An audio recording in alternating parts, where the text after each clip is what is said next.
वंदे मातरम सभी को। तो कैसे हैं सब लोग। देखो आज एक और नया वीडियो लेके आ चुके हैं और आज हम पढ़ने वाले हैं कक्षा 10 की इतिहास का पार्ट नंबर 2।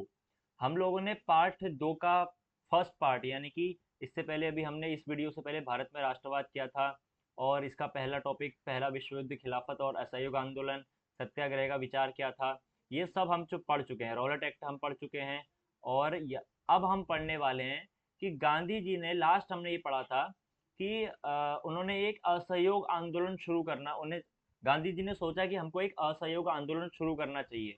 तो ऐसा क्यों करना चाहिए, उसकी एक मेन हेडिंग हमारे पास असहयोग ही क्यों, ये हमें आज के टॉपिक में पढ़ना है। इससे आगे का हम पढ़ना शुरू करेंगे, कॉपी किताब निकाल के बैठेंगे और सब लोग मेन हेडिंग्स को, मेन टॉपिक्स को अंडरलाइन करेंगे और लिखेंगे। तो हम ये पढ़ रहे हैं कि गांधी जी ने असहयोग को ही क्यों चुना। उन्होंने ये क्यों कहा कि अब हम अंग्रेजों का साथ नहीं देंगे, उनका सहयोग नहीं करेंगे। तो यहाँ पर एक सबसे महत्वपूर्ण बात लिखी है कि अपनी प्रसिद्ध पुस्तक हिंद स्वराज, जो कि 1909 में लिखी गई थी, उसमें महात्मा गांधी ने ये कहा था कि भारत में ब्रिटिश शासन भारतीयों के सहयोग से ही स्थापित हुआ था। और ये बात बिल्कुल सही थी। अगर शुरुआत में भारतीय लोग, चाहे वो मुस्लिम राजा जो थे, मुगल राजा थे, वही ये भारत के अन्य लोग अंग्रेजों का शुरुआत से ही साथ नहीं देते, तो ब्रिटिश शासन भारत में कभी स्थापित नहीं हो पाता। तो उन्होंने, गांधी जी ने ये कहा अपनी पुस्तक में कि जो ब्रिटिश शासन भारत में आया है, ये भारतीयों के सहयोग से ही स्थापित हुआ है। और यह शासन इसी सहयोग के कारण चल पा रहा है कि भारतीय लोग सहयोग कर रहे हैं। सभी तो नहीं कर रहे हैं, कुछ कुछ भारतीय ऐसे हैं जो गद्दार निकले, उन्होंने ब्रिटिश लोगों का वो सहयोग कर रहे हैं, इसीलिए ब्रिटिश शासन भारत में चल पा रहा है, ये गांधी जी कह रहे हैं। अब गांधी जी आगे कहते हैं कि अगर भारत के लोग अपना सहयोग वापस ले लें, यानी कि अब अगर अंग्रेजों का सहयोग करना बंद कर दें, तो साल भर के अंदर ब्रिटिश शासन ढह जाएगा और स्वराज की स्थापना हो जाएगी। तो गांधी जी ने ये सारी बातें अपनी कौन सी पुस्तक में कही है? हिंद स्वराज। पेपर में पूछा जा सकता है कि हिंद स्वराज के लेखक कौन है, तो हिंद स्वराज के लेखक महात्मा गांधी हैं। वो कह रहे हैं कि भाई देखो, भारत में जो ब्रिटिश शासन चल रहा है, ये हम भारतीयों के सहयोग से स्थापित हुआ था और आज हमारी वजह से चल रहा है। तो अगर आज हम अपना जो इनसे सहयोग दे रहे हैं, इनको, इस सहयोग को हम वापस ले लेते हैं, इनका साथ नहीं देते हैं, एक साल के अंदर हमारा जो राज है अपने देश पर, पुनः हमारा राज हो जाएगा और ब्रिटिश शासन खत्म हो जाएगा, ये उन्होंने बोला। अब गांधी जी आगे कह रहे हैं कि आगे देखो, असहयोग का विचार आंदोलन कैसे बन सकता था। भाई सब लोग अंग्रेजों का सहयोग करना छोड़ देंगे, इससे आंदोलन कैसे पैदा होगा। अब देखो, गांधी जी का सुझाव था कि यह आंदोलन चरणबद्ध तरीके से आगे बढ़ना चाहिए। यानी कि अब अगर हमें कोई आंदोलन करना है तो उसके लिए हमें स्टेप बनाने होंगे कि पहले स्टेप में हमको ये करना है, फिर आगे ये करना है, फिर आगे ये करना है। तो सबसे पहले लोगों को सरकार द्वारा दी गई पदवियां लौटा देनी चाहिए, यानी कि, और सरकारी नौकरियों, सेना, पुलिस, अदालतों, विधायी परिषदों, स्कूलों और विदेशी वस्तुओं का बहिष्कार करना चाहिए। देखो, गांधी जी ने कहा कि अब हमको इस देश में एक आंदोलन चलाना है। उसका पहला स्टेप ये होगा कि जो, जिन लोगों को, जिन भारतीय लोगों को सरकार ने, कौन सी सरकार ने?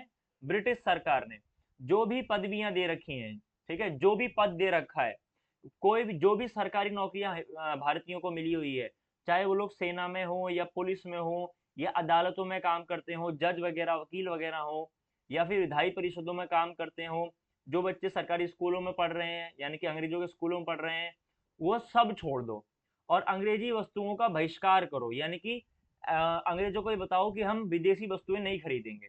समझ में आया? पहला स्टेप ये था कि सरकारी नौकरियां सब छोड़ दो, इस सरकारी स्कूल सब छोड़ दो, जितने पदवियां हैं सब लौटा दो, विदेशी वस्तुओं का बहिष्कार करो। अगर सरकार दमन का रास्ता अपनाती है, दमन के रास्ते का मतलब है कि सरकार अगर मारपीटी पे आती है, तो व्यापक सविनय अवज्ञा अभियान भी शुरू किया जाए। देखो, पहले तो हम भारतीय क्या करने वाले थे, सब नौकरियां वगैरह सब कुछ छोड़ देने वाले थे।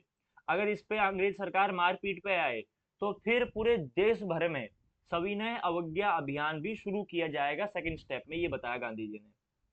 1920 की गर्मियों में गांधी जी और शौकत अली आंदोलन के लिए समर्थन जुटाने हेतु देश भर में यात्राएं करते रहे।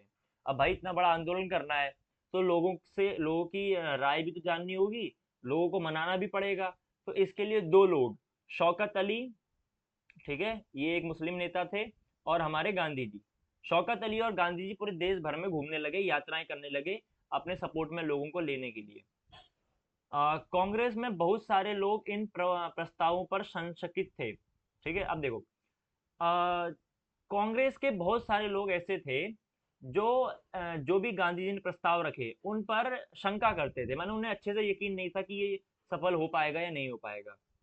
वे नवंबर 2020 में विधायी परिषदों के लिए होने वाले चुनावों का बहिष्कार करने में हिचकिचा रहे थे। अब देखो, गांधी जी कांग्रेस के आदमी हैं और गांधी जी कह रहे हैं, कांग्रेस के आदमी ये कह रहे हैं कि भाई हमको अंग्रेजों का बहिष्कार करना है। लेकिन उसी कांग्रेस में कुछ लोग ऐसे हैं जो विधायी परिषद के लिए जो भी चुनाव होना है उसका बहिष्कार करने में हिचकिचा रहे थे, यानी वो सोच रहे थे कि इसका बहिष्कार नहीं किया जाना चाहिए। ठीक है, कौन कौन लोग सोच रहे थे? जो कांग्रेस के बाकी लोग थे। उन्हें भय था कि इस आंदोलन से लोग हिंसा कर सकते हैं। सितंबर से दिसंबर तक कांग्रेस में भारी खींचातानी चलती रही। मतलब सितंबर से दिसंबर कुछ 3 4 5 महीने ऐसे रहे जिसमें लोगों के बीच अनबन रही। कोई हाँ कह रहा है, कोई नहीं कह रहा है। ठीक है, कोई कुछ कह रहा है, कोई कुछ कह रहा है। तो ये काम सितंबर से लेकर दिसंबर तक कांग्रेस में ही चलता रहा। अनबन चलती रही, खींचातानी चलती रही। कुछ समय के लिए ऐसा लगा कि आंदोलन के समर्थकों और विरोधियों के बीच सहमति नहीं बन पाएगी। माने कुछ लोग इस आंदोलन के समर्थन में चले गए हैं, कुछ लोग इस आंदोलन के विरोध में चले गए हैं। ऐसा लग रहा था कि दोनों एक दूसरे की बात नहीं समझ पाएंगे। आखिरकार दिसंबर 1920 में कांग्रेस के नागपुर अधिवेशन में एक समझौता हुआ और असहयोग कार्यक्रम पर स्वीकृति की मोहर लगा दी गई। अब सितंबर से बात चल रही थी कि भाई हमको आंदोलन करना है, नहीं करना है, करना है, नहीं करना है, ये सब चल रहा था।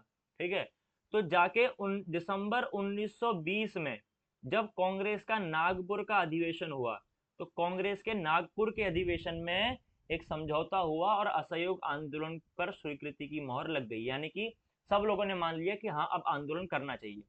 तो ये आंदोलन को कहाँ स्वीकार किया गया? नागपुर अधिवेशन में। ये बात ध्यान रखने वाली है, ये बहुत सारे पेपर में पूछी जाती है। नागपुर अधिवेशन में। ठीक है, नागपुर अधिवेशन में क्या हुआ? असहयोग आंदोलन की असहयोग आंदोलन को सबने मान लिया कि हाँ भैया असहयोग आंदोलन सब लोग करेंगे, ये तय हो गया। ठीक है, ये बात ध्यान रखना, ये कहाँ हुआ? नागपुर अधिवेशन में तय हुआ।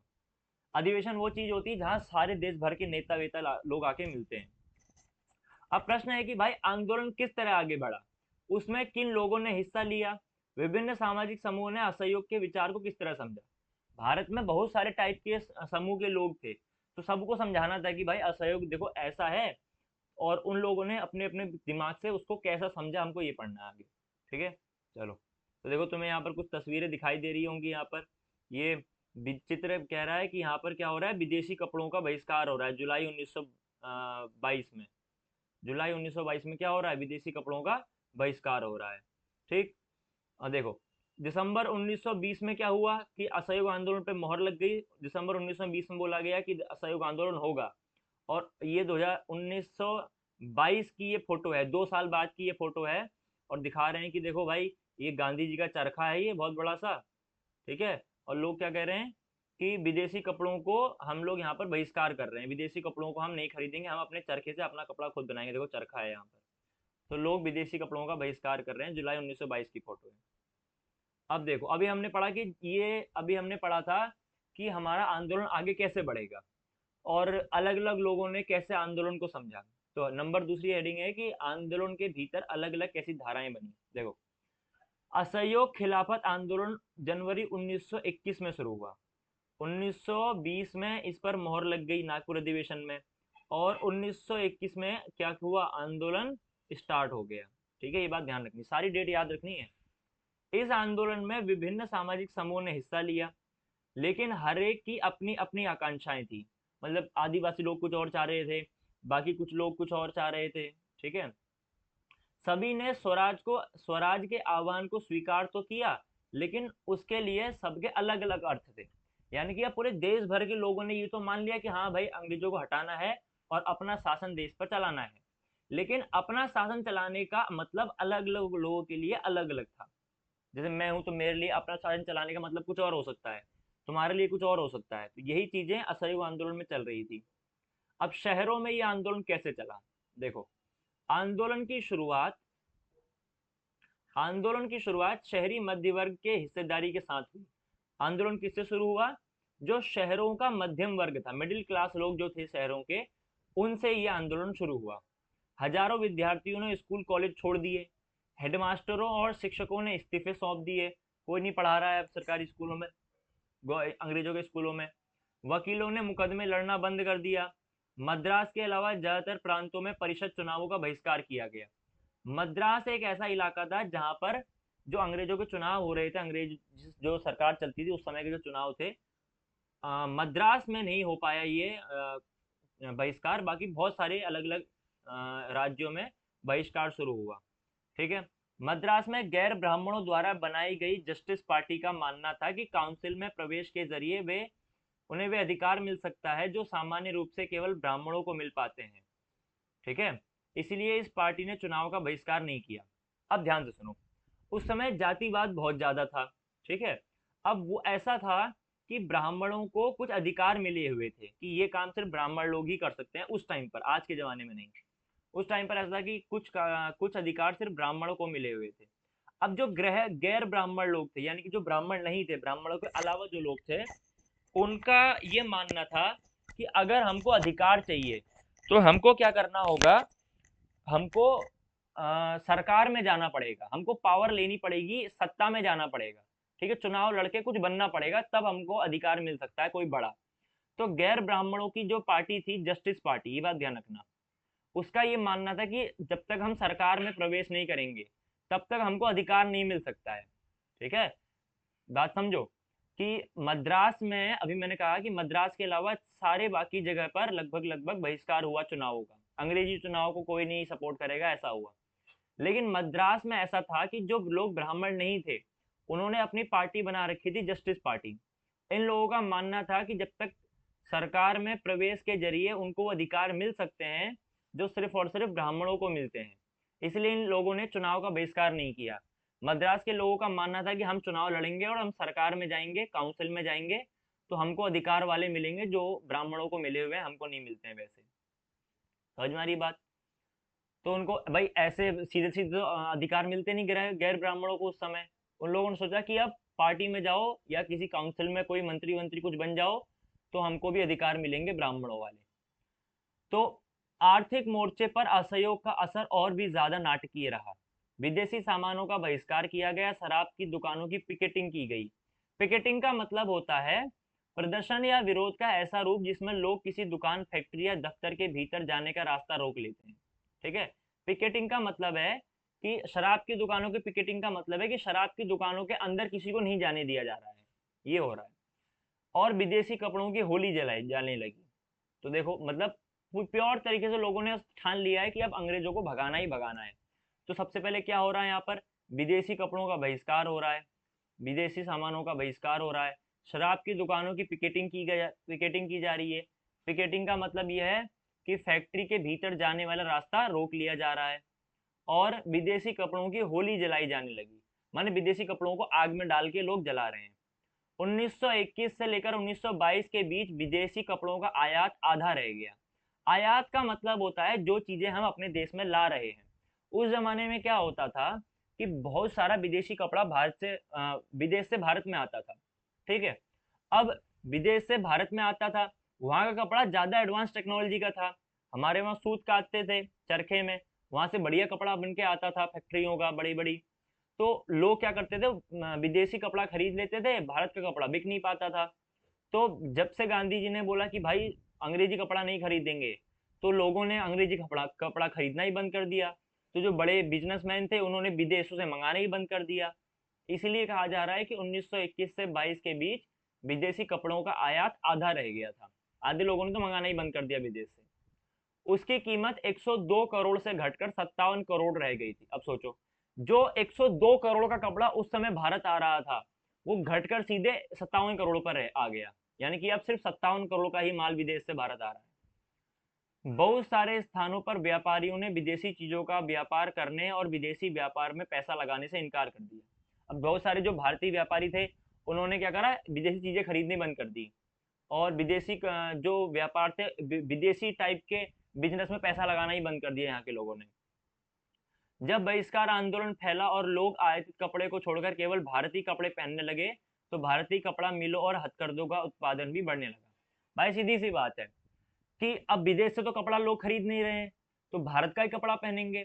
तो जब भारत का कपड़ा पहनेंगे तो भारत के कपड़े की मांग भी बढ़ जाएगी, और जब भारत के कपड़े की मांग बढ़ जाएगी तो जो भारत का कपड़ा था वहां की मिल मिल मतलब फैक्ट्रियों में, और जो हाथ से कपड़ा बुना जाता था उसका उत्पादन अब बढ़ने लगा है। लोग ज्यादा मांग करने लगे हैं भारत के कपड़े की। कुछ समय बाद शहरों में भी आंदोलन धीमा पड़ने लगा। देखो हमने शुरुआत की थी कि ये आंदोलन शुरुआत इस आंदोलन की शुरुआत शहर से हुई थी, शहर के मिडिल क्लास से। लेकिन धीरे धीरे क्या होने लगा, शहरों में ही ये आंदोलन धीमा पड़ने लगा। देखो जहां से शुरुआत हुई थी वहीं धीमा पड़ गया। इसके बहुत सारे कारण थे। अब प्रश्न पूछा जा सकता है कि असहयोग आंदोलन के धीमा पड़ने के क्या कारण थे।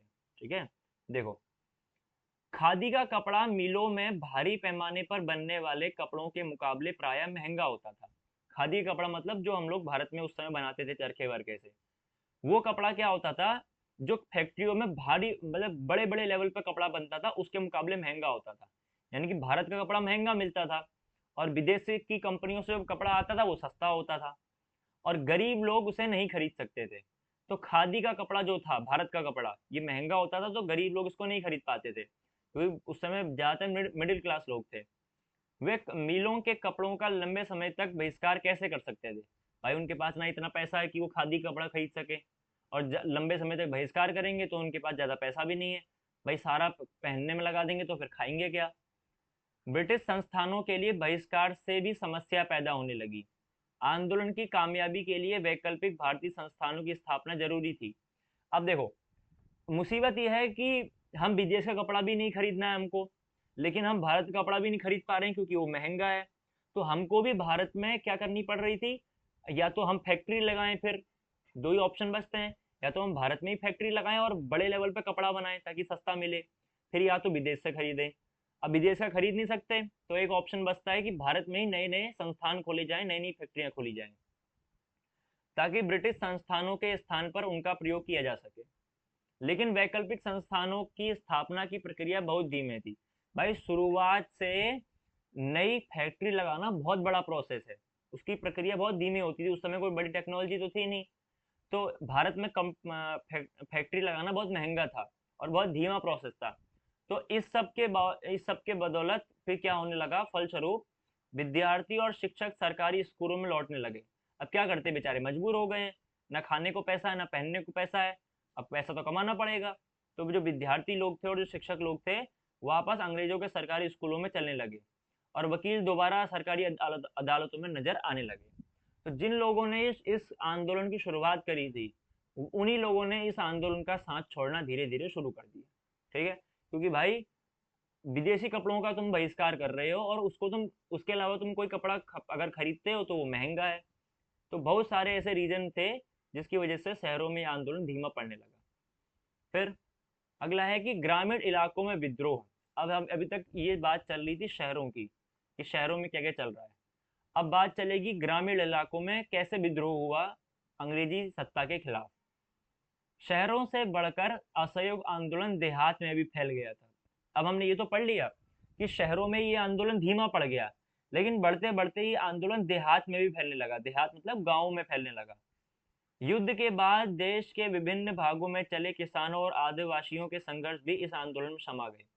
देखो एक सबसे पिछले लेक्चर जिन लोगों ने देखा था उन लोगों ने पढ़ा होगा कि अंग्रेजों ने 1914 से लेकर 1919 तक चले इस 5 साल के वर्ल्ड वॉर में, इस 5 साल के चले विश्व युद्ध में भारतीय लोगों की जबरदस्ती भर्ती कर रहे थे, आदिवासी लोगों को जबरदस्ती भर्ती कर रहे थे, गांव के लड़कों को जबरदस्ती सेना में भर रहे थे, उनको सैलरी वैलरी भी कुछ नहीं दे रहे थे।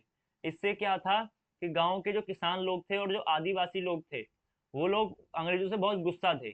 तो इन लोगों के संघर्ष भी इस आंदोलन में क्या हो गए, शामिल हो गए। शहरों के मिडिल क्लास के लोग शामिल हुए थे, गांव के किसान और आदिवासी लोग भी इस आंदोलन में अब शामिल हो गए। ठीक है, देखो अवध के सन्यासी बाबा रामचंद्र किसानों का नेतृत्व कर रहे थे। बाबा रामचंद्र ने इससे पहले फिजी में गिरिमिटिया मजदूर के तौर पर काम कर चुके थे। उनका आंदोलन तालुकदारों और जमींदारों के खिलाफ था, जो किसानों से भारी भरकम लगान और तरह तरह के कर वसूल कर रहे थे। किसानों को बेगार करनी पड़ती थी। अब यहाँ पर दो शब्द आए हैं, एक आया है गिरीमिटिया मजदूर और दूसरा आया है बेगार। अब ध्यान से सुनो, इतने को समझते हैं। गांव में अवध आता है, अवध उत्तर प्रदेश में है। अवध में अवध उत्तर प्रदेश बिहार वाले इलाके के आसपास पड़ता है अवध। तो वहां क्या था, वहां के सन्यासी बाबा थे, बाबा रामचंद्र। ये क्या कर रहे थे, किसानों का नेतृत्व कर रहे थे, यानी किसानों को गाइड कर रहे थे कि भाई आंदोलन कैसे चलाना है। जो बाबा रामचंद्र थे, फिजी एक देश है, फिजी में गिरीमिटिया मजदूर के तौर पर वो काम कर चुके थे। गिरीमिटिया मजदूर का मतलब क्या होता है, देखो यहाँ पर गिरीमिटिया मजदूर को इंग्लिश में इंडेंचर्ड लेबर कहते हैं। इंडेंचर्ड लेबर होता क्या है कि औपनिवेशिक शासन के दौरान, मतलब अंग्रेजों के शासन के दौरान, बहुत सारे लोगों को काम करने के लिए फिजी, गयाना, वेस्ट इंडीज आदि स्थानों पर ले जाया गया था, जिन्हें बाद में गिरीमिटिया कहा जाने लगा। माने भारत के लोगों को बोलते हैं कि हम तुमको काम देंगे, तुम हमारे साथ दूसरे देशों में चलो। तो ऐसे लोगों को जिनको भारत से उठाकर दूसरे देशों में ले जाया जाता था, उनको गिरीमिटिया मजदूर कहा जाता था। इनको एक एग्रीमेंट के तहत ले जाया जाता था, बाद में इसी एग्रीमेंट को ये मजदूर गिरीमिट कहने लगे, और जिससे आगे चलकर इन मजदूरों को गिरीमिटिया मजदूर कहा जाने लगा। देखो, ये अंग्रेज लोग बड़े शातिर थे। ये क्या करते थे, एक एग्रीमेंट पर भाई अंग्रेज हैं तो उनका एग्रीमेंट अंग्रेजी में लिखा होगा। अब गांव के उस जमाने के लोग बेचारे किसानों को क्या पता, मजदूर किसानों को, कि इंग्लिश में उन लोगों ने क्या लिखा है। तो अंग्रेज लोग ये भारतीय लोगों को बड़ा बहला फुसला लेते थे कि भाई देखो, हम तुम्हें उधर बढ़िया काम दिलाएंगे, उधर रहना तुम्हें मिलेगा, खाना मिलेगा, तुम बस यहाँ पर अपना अंगूठा लगा दो। अब भारत के गरीब किसान बेचारे क्या करते थे, अंगूठा लगा देते थे। और अब उसमें ये लिखा होता था कि भाई अगर तुम एक बार चले गए तो वापस नहीं आ सकते हो। अब उन बेचारों को उन्होंने पढ़ा थोड़ी ना कि इसमें ऐसा लिखा, नहीं तो अंगूठा ही नहीं लगाते।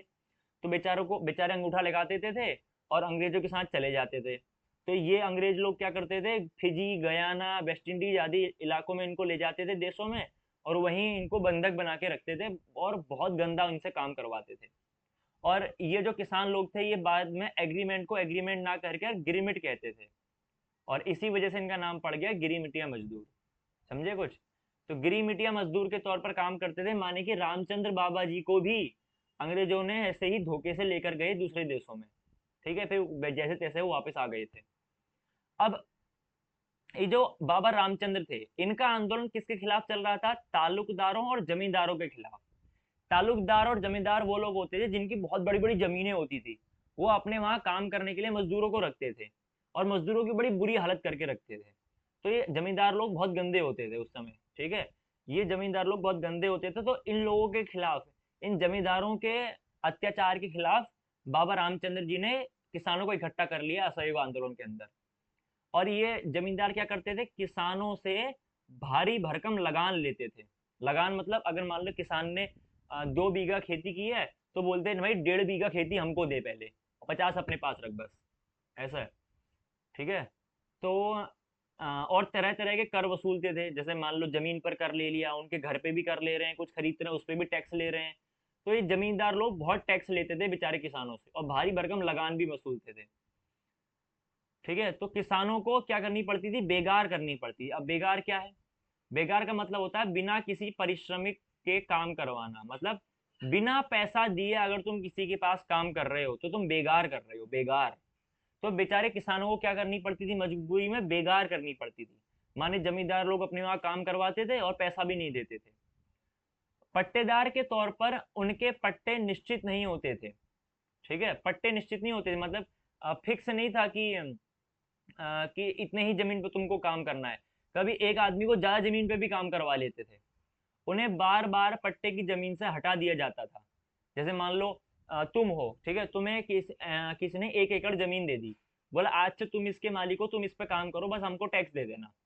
अब कुछ टाइम बाद तुमको क्या करेगा, बोलेगा नहीं नहीं नहीं, ये तुम्हारी जमीन है, तुम भागो इधर से, भागो भागो। फिर तुम कहोगे नहीं भाई साहब आपने हमको दिया था। वो कहेगा कुछ नहीं दिया था, भागो भागो भागो, तुम्हें भगा देगा। तो ये मतलब पट्टे की जमीन ये हो गई जो तुम्हें दी गई थी, लेकिन बार बार तुम्हें हटा दिया जा रहा है। तो पट्टेदार के तौर पर उनके पट्टे निश्चित नहीं होते थे, उन्हें बार बार पट्टे की जमीन से हटा दिया जाता था, ताकि जमीन पर उनका कोई अधिकार स्थापित ना हो सके। भाई अगर तुम मान लो 10 साल तक किसी की जमीन पे अपना काम कर रहे हो, 10 साल बाद तुम कह दो कि नहीं नहीं 10 साल से हम काम कर रहे हैं तो ये जमीन हमारी हो गई। तो मजदूर लोगों का कोई अधिकार ना हो किसी जमीन पर, इसीलिए ये जमींदार लोग बार बार उनको हटाते रहते थे। अब किसानों की ये मांग थी कि लगान कम किया जाए और बेगार खत्म हो और दमनकारी जमींदारों का सामाजिक बहिष्कार किया जाए। कितनी अच्छी मांग रखी थी देखो लोगों ने। लोग कह रहे थे कि भाई हमको क्या चाहिए, हमको कुछ नहीं चाहिए, तुम हमारा जो लगान है इस लगान को कम कर दो, बेगार वाला सिस्टम खत्म कर दो, हम नौकरी कर रहे तो हमको पैसा दो। और दमनकारी जमींदार मतलब शोषण करने वाले जमींदारों का सामाजिक रूप से बहिष्कार किया जाना चाहिए, माने इनका हाय हाय होना चाहिए, आंदोलन करो इनके खिलाफ, ये जो गंदे जमींदार हैं। आई बात समझ? किसानों की ये 2-3 मांगे थी। आगे, बहुत सारे स्थानों पर जमींदारों को नाई धोबी की सुविधाओं से भी वंचित करने के लिए पंचायतों ने नाई धोबी बंद का फैसला लिया। अब देखो, जमींदारों का बहिष्कार करना है, तो बहुत सारे गांवों में क्या हुआ कि जो जमींदार लोग थे इनको नाई और धोबी की सुविधाओं से हटा दिया गया। माने कि गांव की जो पंचायत होती है उन लोगों ने नाई धोबी बंद का फैसला लिया। नाई धोबी बंद मतलब कोई भी नाई किसी भी जमींदार के बाल नहीं काटेगा, उसकी मूछ नहीं बनाएगा। कोई भी धोबी किसी जमींदार के कपड़े नहीं धोएगा, किसी जमींदार के कपड़े प्रेस नहीं करेगा। माने जमींदारों को कोई काम ही नहीं करना है, समझे? अब वो अपने कपड़ा खुद धोएं, अपना दाढ़ी मूछ खुद बनाएं। तो बहुत सारे इलाकों पर ये फैसला हुआ। अब जून 1920 में जवाहरलाल नेहरू ने अवध के गांवों का दौरा किया। अब देखो, ये सारा सिस्टम जितना अभी हमने पढ़ाई कहाँ चल रहा था, अवध में चल रहा था। अवध के जो बाबा रामचंद्र थे ये सब करवा रहे थे, ठीक है। और 1920 में जून के टाइम पर नेहरू जी कहाँ आते हैं, अवध के गांवों का दौरा करने आते हैं, अवध के गांव में घूमने आते हैं, गांव वालों से बातचीत करते हैं और उनकी व्यथा समझने का प्रयास करते हैं। अक्टूबर तक जवाहरलाल नेहरू, बाबा रामचंद्र तथा अन्य कुछ लोगों के नेतृत्व में अवध किसान सभा का संगठन कर लिया गया। अब ध्यान सुनो, जून में जवाहरलाल नेहरू कहाँ गए, अवध गए, ठीक, ये बात इंपॉर्टेंट है।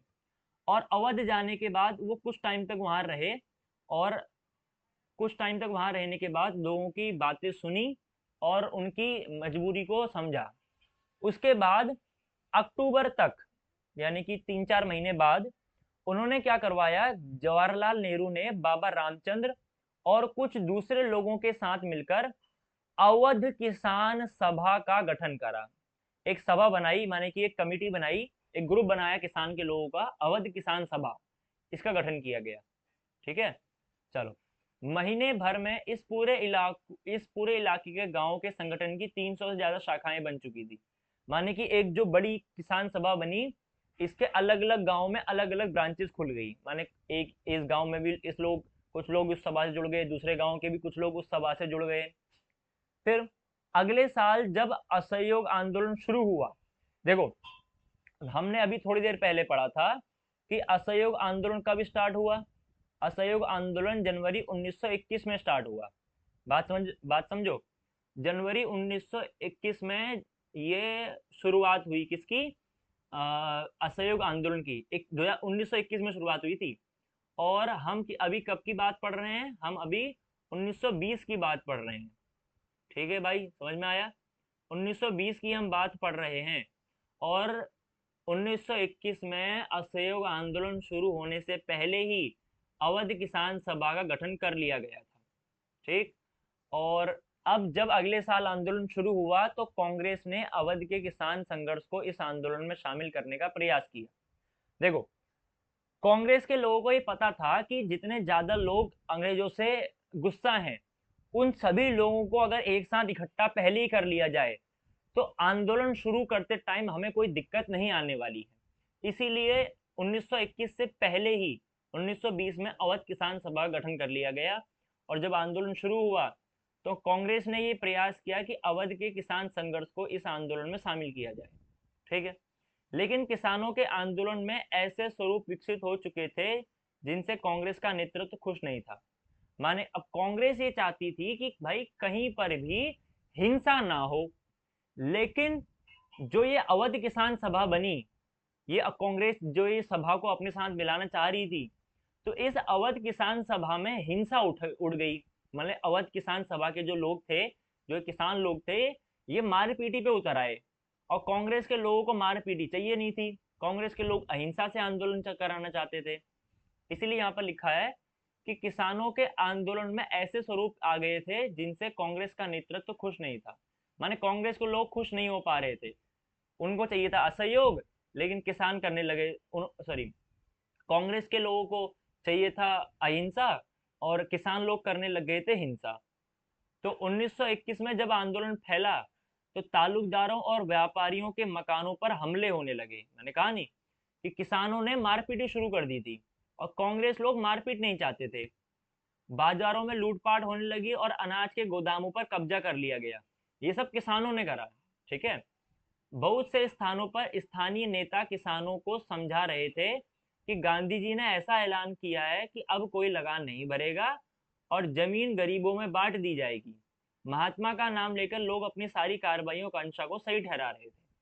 सुनो ध्यान से। बहुत सारे, अब जैसे बहुत सारे जो किसान है वो हिंसा पे उतर आए। कोई कुछ किसान लोग मिलके बाजार में कब्जा कर ले रहे हैं, कुछ किसान लोग मिलके जमींदारों के घर में मारपीट कर रहे हैं, वहां तोड़ फोड़ कर रहे हैं। तो अब वहां पर कुछ बहुत सारे वहां के लोकल नेताओं को आना पड़ा। उन लोकल नेताओं को, किसानों को ये समझाना पड़ा कि गांधी जी ने भाई ऐसा ऐलान करा है कि कोई लगान नहीं भरेगा और जो जमीन है वो गरीबों में हम बांट देंगे। ठीक है, ऐसा उन्हें समझाना पड़ा। आदिवासी किसानों ने महात्मा गांधी के आदेश और स्वराज के विचार का कुछ और ही मतलब निकाला। अब आदिवासी जो किसान थे उन्होंने क्या करा, जो गांधी जी थे उनके मैसेज का कुछ और ही मतलब निकालने लग गए। जैसे कि आंध्र प्रदेश के गुडेम पहाड़ियों में 1920 के दशक की शुरुआत में एक उग्र गुरिल्ला आंदोलन फैल गया।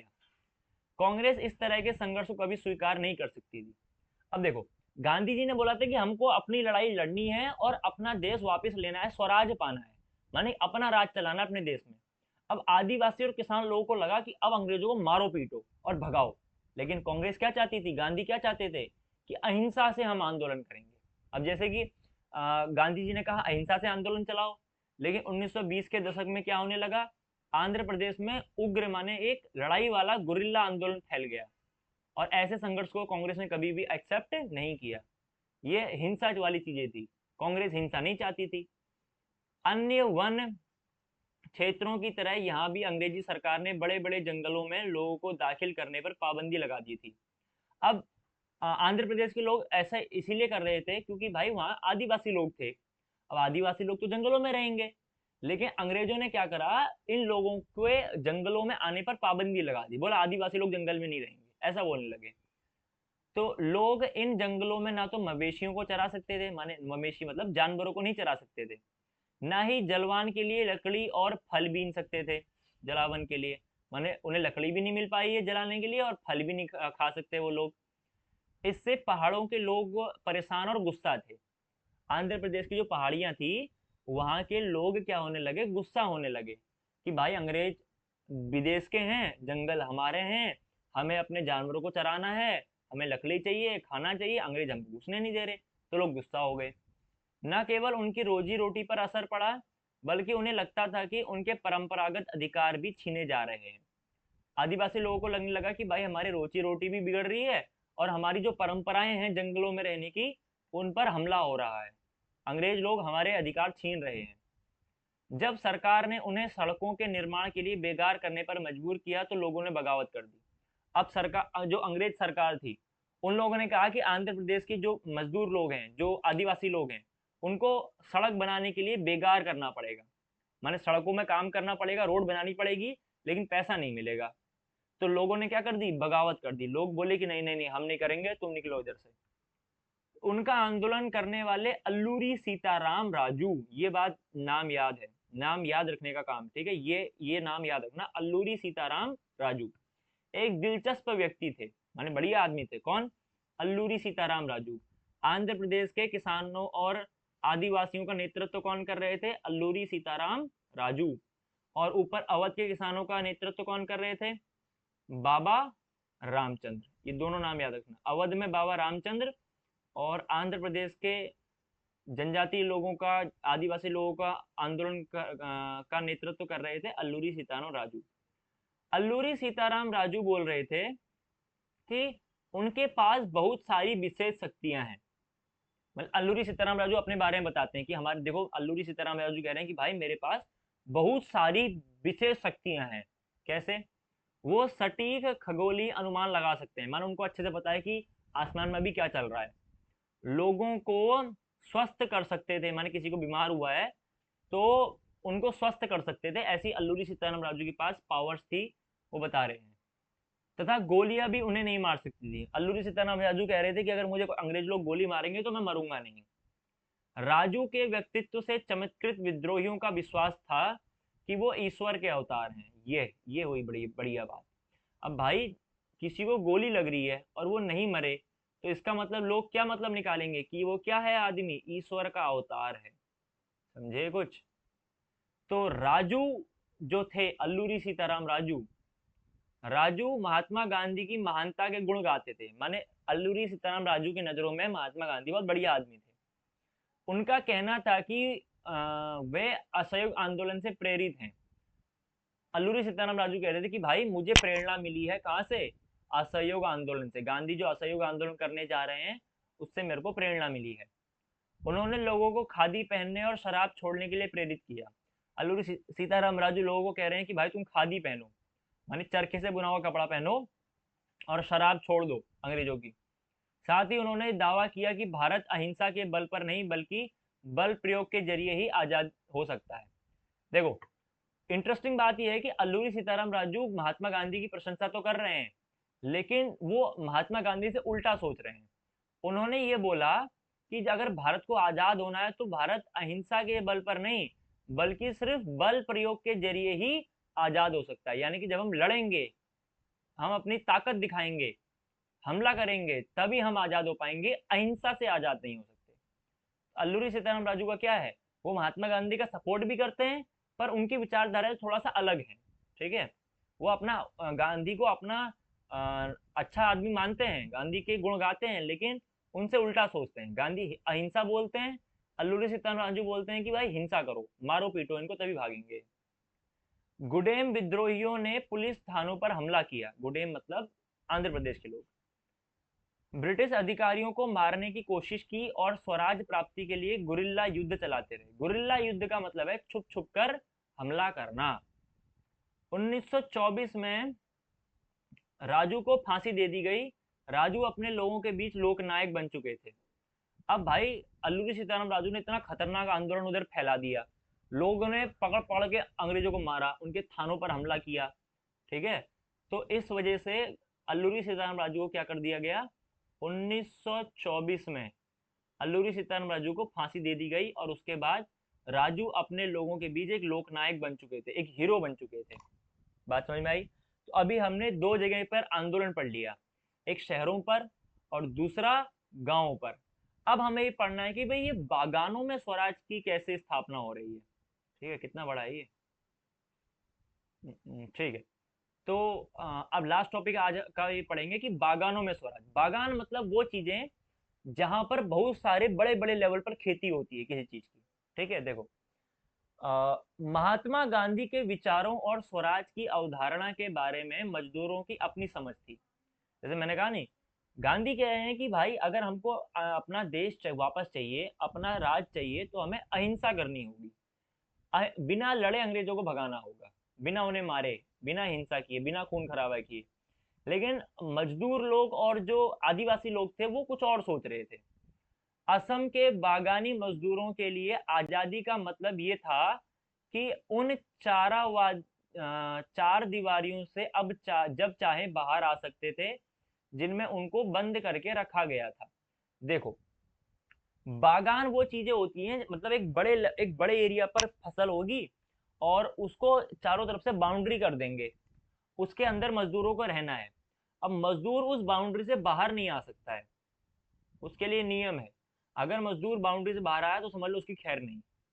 बागानों का ये नियम होता था। ठीक है? अब ये सब कहाँ चल रहा था? ये सब असम में चल रहा था। असम पता है ना कहाँ है? असम वो पूर्व उत्तर इलाके में है। अब पूर्वी इलाके में, सॉरी, पूर्वी भारत में है असम। अब ध्यान से सुनो, असम के बागानों में मजदूर, आजादी का मतलब क्या है भाई? तुमने किसी को एक चार दीवारी के कमरे में बंद करके रखा है कई सालों से, तुम वही उसको खाना दे रहे हो, वही उसका सब कुछ हो रहा है। अब उसको आजादी का मतलब क्या समझेगा वो, कि मुझे इस कमरे से आजाद कर दिया जाए, उसको देश से भी कोई मतलब नहीं है, उसको उस चार दीवारी से आजाद होना है। असम के मजदूरों के लिए आजादी का मतलब था कि उस बाउंड्री से जब चाहे, उनका जब मन चाहे वो आ जा सके, वो बाहर जब मन चाहे जब बाहर अंदर आ जा सके। उन जिसमें उनको क्या करके रखा गया है, बंद करके रखा गया है, उस चार दीवारी से उनको आजादी चाहिए। उन्हें अभी देश से फिलहाल के लिए कोई मतलब नहीं है, उन्हें बस चार दीवारी से मतलब है कि हमें जहां बंद कर रखा है उससे बाहर निकालो। उनके लिए आजादी का मतलब था कि अपने गांवों से संपर्क रख पाएंगे। जिन लोगों को बागानों में मजदूरी करने के लिए भेजा गया था, बड़े बड़े खेतों में मजदूरी करने के लिए भेजा गया था, वो अपने गांव अपने घर से कोई संपर्क नहीं रख पाते थे। अब क्या चाहता है वो आदमी जिसको बंद करके रखा गया है, सबसे पहले वो चाहता है कि मुझे बाहर आने की अनुमति मिले और अपने गांव से मुझे क्या करना कर पाऊं, मैं संपर्क कर पाऊं। ठीक है, तो असम के बागान के मजदूरों के लिए आजादी का मतलब कुछ और है। बात समझ में आई? क्योंकि हमारे देश में उस टाइम पर बहुत टाइप के लोग थे, आदमी अलग अलग तरह से परेशान था, तो वो आजादी का अलग अलग मतलब निकाल रहा था अपने अपने हिसाब से। इतनी बात समझ में आ गई होगी। आगे, 1859 के इंग्लैंड इंग्लैंड इमिग्रेशन एक्ट के तहत बागानों में काम करने वाले मजदूरों को बिना इजाजत बागान से बाहर जाने की छूट नहीं होती थी। मैंने कहा नहीं कि अगर वो अपने मन से बाहर गए तो समझ लो खैर नहीं, उन्हें इजाजत नहीं थी बाहर जाने की। यह इजाजत उन्हें विरले ही कभी मिलती थी, माने बहुत कम होता था कि 100 में से कोई 5 बार कि उन्हें बाहर जाने का मौका मिल जाए। जब उन्होंने असहयोग आंदोलन के बारे में सुना तो हजारों मजदूरों ने अपने अधिकारों की अवहेलना करने लगे। अब जब असम के बागान के मजदूरों को पता चला कि गांधी नाम का एक आदमी है और वो आंदोलन चला रहा है वो आदमी, तो अब हमको भी उस आंदोलन में जुड़ना है और अब क्या करना है, अब अंग्रेजों और बागान के जो मालिक हैं इनकी बात नहीं माननी है। तो उन्होंने बागान छोड़ दिए और अपने घर की ओर चल दिए, उन्हें अब किसी भी कानून से कोई मतलब नहीं है, अब हम घर जाएंगे। उनको लगता था कि गांधी राज आ रहा है, इसीलिए अब हर एक को गांव में जमीन मिल जाएगी। तो हमने पहले पढ़ा था ना कि कुछ लोग किसानों को ये समझा रहे थे कि गांधी ने ऐसा ऐलान किया है कि कोई लगान नहीं भरेगा और गरीबों में जमीन बांट दी जाएगी। तो यही किसको लग रहा था, असम के बागान के लोगों को लग रहा था। उनको लग रहा था कि अब गांधी जी का राज आ जाएगा तो हर इंसान को गांव में जमीन मिल जाएगी, उन्हें किसी के वहां मजदूरी नहीं करनी पड़ेगी। लेकिन वे अपनी मंजिल तक नहीं पहुंच पाए। रेलवे और स्टीमरों की हड़ताल के कारण वे रास्ते में ही फंस गए, उन्हें पुलिस ने पकड़ लिया और बुरी तरह पिटाई हुई। अब देखो, पूरे देश में आंदोलन चल रहा है, असहयोग माने कोई काम नहीं करेगा, तो रेलवे वाले लोगों ने भी अपनी अपनी नौकरियां छोड़ दी हैं। तो भाई रेल अपने आप थोड़ा ना चलेगी, तो रेल क्या है, एक जगह पर ठप पड़ गई है सारी। अब जब रेल ही नहीं चल रही है, हड़ताल चल गई है, तो जो बागान के लोग बागान छोड़कर अपने घर जा रहे थे वो रास्ते में ही फंसे रह गए। अब उनको पुलिस ने पकड़ा और बुरी तरह मारा। तो इन स्थानीय आंदोलन की अपेक्षाओं और दृष्टियों को कांग्रेस के कार्यक्रमों में परिभाषित नहीं किया गया था। अब जो ये सब चल रहा था, कांग्रेस क्या कर रही थी, इन सब चीजों को अपने कार्यक्रम में बता नहीं रही थी, वो सिर्फ अहिंसा अहिंसा करने में लगे पड़े थे। मतलब जो ये सब चल रहा है इसको नहीं बता रहे थे वो लोग देश में, ये कोई खबर ही नहीं चल रही है। उन्होंने तो स्वराज शब्द का अपने अपने हिसाब से अर्थ निकाल लिया था। उम, उनके लिए यह एक ऐसे युग का द्योतक था जब सारे कष्ट और सारी मुसीबतें खत्म हो जाएंगी। फिर भी जब आदिवासियों ने गांधी जी के नाम का नारा लगाया, स्वतंत्र भारत की हुंकार भरी, तो एक अखिल भारतीय आंदोलन ने भी भावनात्मक स्तर पर जुड़े हुए थे।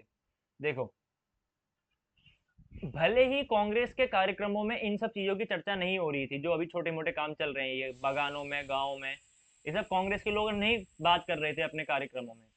लेकिन जो वहाँ के लोग थे, छोटे मोटे बागानों के लोग थे, गांव के लोग थे, मिडिल क्लास लोग थे, उन लोगों ने इस टाइम को ऐसा टाइम मान रखा था कि भले ही मुसीबत अभी है लेकिन आगे हमारी मुसीबतें खत्म हो जाएंगी। ठीक है, ऐसा मतलब नॉर्मल लोगों ने निकाल रखा था। फिर भी जब आदिवासी ने गांधी का नाम का नारा लगाया, जय जय गांधी बोला, तो उस समय स्वतंत्र भारत की हुंकार भरी, मतलब उन सब ने नारा लगाया कि अब गांधी जी आ गए हैं और भारत आजाद हो जाएगा। एक अखिल भारतीय आंदोलन, मतलब पूरे देश भर के आंदोलन को एक भावनात्मक स्तर पर लोग सारे जुड़ गए। माने कि सब ने नारा लगाया कि गांधी जी बहुत अच्छे आदमी हैं, देश आजाद हो जाएगा, तो सब लोग भावना के रूप में एक दूसरे से जुड़ गए। जब वे महात्मा गांधी का नाम लेकर काम करते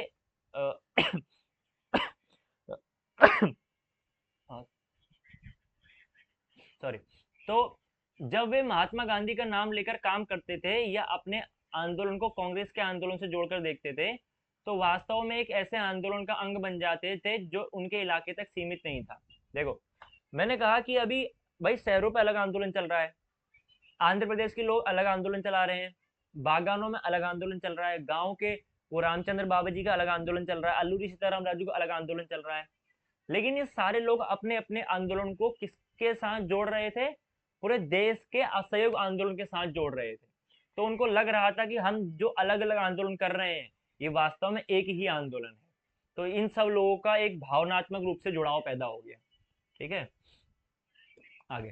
तो अब हम ये देखो, यहाँ पर एक है कि चौरी चौरा 1922 देखो 1921 में आंदोलन शुरू हुआ सहयोग, और ये फोटो है 1922 की। गोरखपुर स्थित चौरी चौरा में बाजार से गुजर रहा एक शांतिपूर्ण जुलूस पर पुलिस के साथ हिंसा टकराव हो गया। इस घटना के बारे में सुनते ही गांधी ने असहयोग आंदोलन रोकने का आह्वान कर दिया। बात समझ में आई? असहयोग आंदोलन यहीं तक खत्म हो गया। देखो, जिस आंदोलन को लोग इतना खतरनाक समझ रहे थे, हर आदमी ने अपने अपने काम छोड़कर बिना डर के सारे कानून तोड़ने शुरू कर दिए, उस आंदोलन को गांधी ने चौरी चौरा के घटना के बाद 1922 में बंद कर दिया। माने 1922 में ऐसा हो रहा था कि एक गोरखपुर जो यूपी में जगह है, वहां से एक आंदोलनकारी जो माने जो आंदोलन कर रहे थे, वो लोग शांति से अपना जुलूस लेकर जा रहे थे, ठीक है, अपना रैली लेकर जा रहे थे। तो उन पुलिस वालों ने उनको रोका, तो लोगों के बीच कुछ अनबन हुई, पुलिस वालों के बीच कुछ अनबन हुई, तो उससे एक लड़ाई पैदा हो गई, और लोगों ने क्या करा, जब पुलिस वालों ने गोलियां चलाई, शुरू करी गोलियां चलाना, तो आम जनता ने क्या करा, पुलिस के स्टेशन पे आग लगा दी, मैंने थाने में ही आग लगा दी, और कुछ पुलिस वालों को भी मार दिया, उसमें कुछ पुलिस वाले मर गए। तो यहाँ पैदा हो गई हिंसा, और अभी तक ये आंदोलन अहिंसा के तौर पर चल रहा था। अगर देखा जाए, नीचे नीचे लेवल पर हिंसा हो रही थी, जैसे असम के लोग और आंध्र प्रदेश के लोगों ने हिंसा करी थोड़ी बहुत, लेकिन कांग्रेस के तौर पर अभी तक आंदोलन अहिंसा पे चल रहा है कांग्रेस के मुताबिक। लेकिन पूरे देश में एक खबर फैल गई कि 1922 में एक बड़ी हिंसा हो गई है चौरी चौरा में। तब गांधी ने क्या बोला, हमारा काम था अहिंसा से आंदोलन चलाना, लेकिन लोग हिंसा पर उतर आए हैं, तो गांधी ने कहा कि अभी हमारा देश आजादी के लिए तैयार नहीं है। इतनी बड़ी बात बोल दी, समझे? तो तब ये 1922 में 1921 में शुरू हुआ आंदोलन, जो कि 1920 में कांग्रेस के नागपुर अधिवेशन में इसकी बात हुई थी, 1921 में इसको शुरू किया जाना था, और 1922 में ये क्या हो गया, आंदोलन खत्म हो गया। तो सारे लोग अब टेंशन में आ गए कि भाई हमने तो इतना सब कुछ कर दिया, अब गांधी बोले नहीं आंदोलन नहीं चलाएंगे, अब हमारा क्या होगा? फिर गांधी ने बाद में एक और आंदोलन चलाया, सविनय अवज्ञा आंदोलन। ये भी एक बड़ा आंदोलन था, समझ में आया है? तो सविनय अवज्ञा आंदोलन को हम अगले वीडियो में पढ़ेंगे। इस वीडियो में तुम्हें जितनी इंपॉर्टेंट चीजें लगी हैं उनको नोट कर लेना, ठीक है? जो मैंने बातें तुम्हें बताई है, सही है, हाईलाइट कर रखा है, इन सब चीजों को भी नोट करना। मिलते हैं अगले वीडियो के साथ। ये वीडियो कैसा लगा जरूर से बताना। तब तक के लिए अपनी रिवीजन करते रहो जब तक दूसरा वीडियो आता है। वंदे मातरम।